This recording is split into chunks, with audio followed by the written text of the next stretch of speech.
Halo teman-teman, perkenalkan nama saya Grace Gloria Matelu dengan NPM 12114201210073. Saya dari Universitas Kristen Indonesia Maluku, Fakultas Kesehatan, Program Studi Keperawatan. Ya baik teman-teman, di saat ini saya akan menjelaskan tentang patofisiologi diabetes mellitus.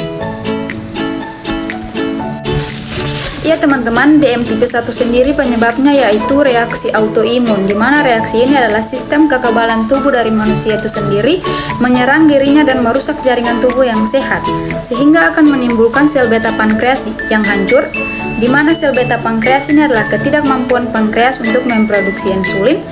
Ketika pankreas tidak mampu lagi memproduksi insulin, maka akan terjadi defisiensi insulin, di mana produksi insulin hanya sedikit. Iya, yang berikutnya adalah DM tipe 2. Penyebab dari terjadinya DM tipe 2 ini adalah idiopatik, usia, genetik, dan lain-lain. Dan akan menimbulkan jumlah sel pankreas menurun, sama halnya dengan DM tipe 1. Ketika sel beta pankreas hancur atau menurun, itu adalah ketidakmampuan pankreas memproduksi insulin dan akan terjadi defisiensi insulin, di mana produksi insulin hanya sedikit.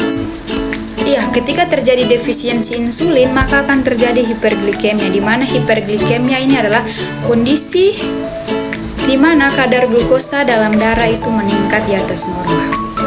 Dan ketika kadar glukosa dalam darah meningkat, maka akan terjadi fleksibilitas darah merah, di mana fleksibilitas darah merah ini sendiri adalah kemampuan sel darah merah untuk merubah bentuk.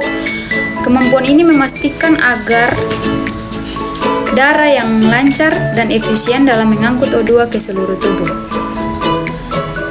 Dan akan terjadi hipoksia perifer, di mana hipoksia perifer ini adalah kondisi di mana jaringan tubuh tidak mendapatkan cukup oksigen dengan baik.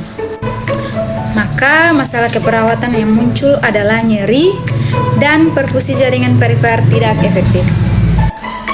Ya teman-teman, ketika terjadi defisiensi insulin, maka katabolisme protein dalam tubuh itu akan meningkat, di mana katabolisme ini adalah pemecahan protein menjadi asam amino, dan di mana asam amino tersebut akan digunakan sebagai pengganti energi.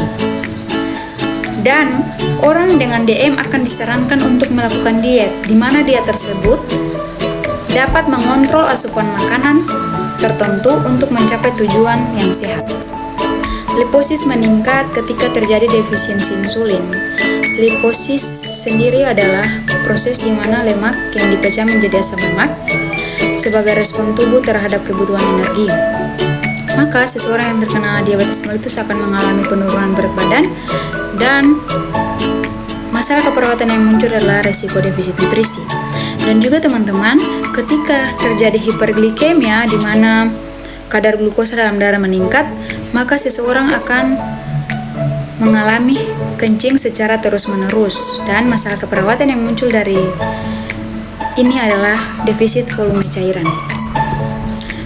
Iya teman-teman, sekian yang dapat saya sampaikan tentang patofisiologi dari diabetes mellitus.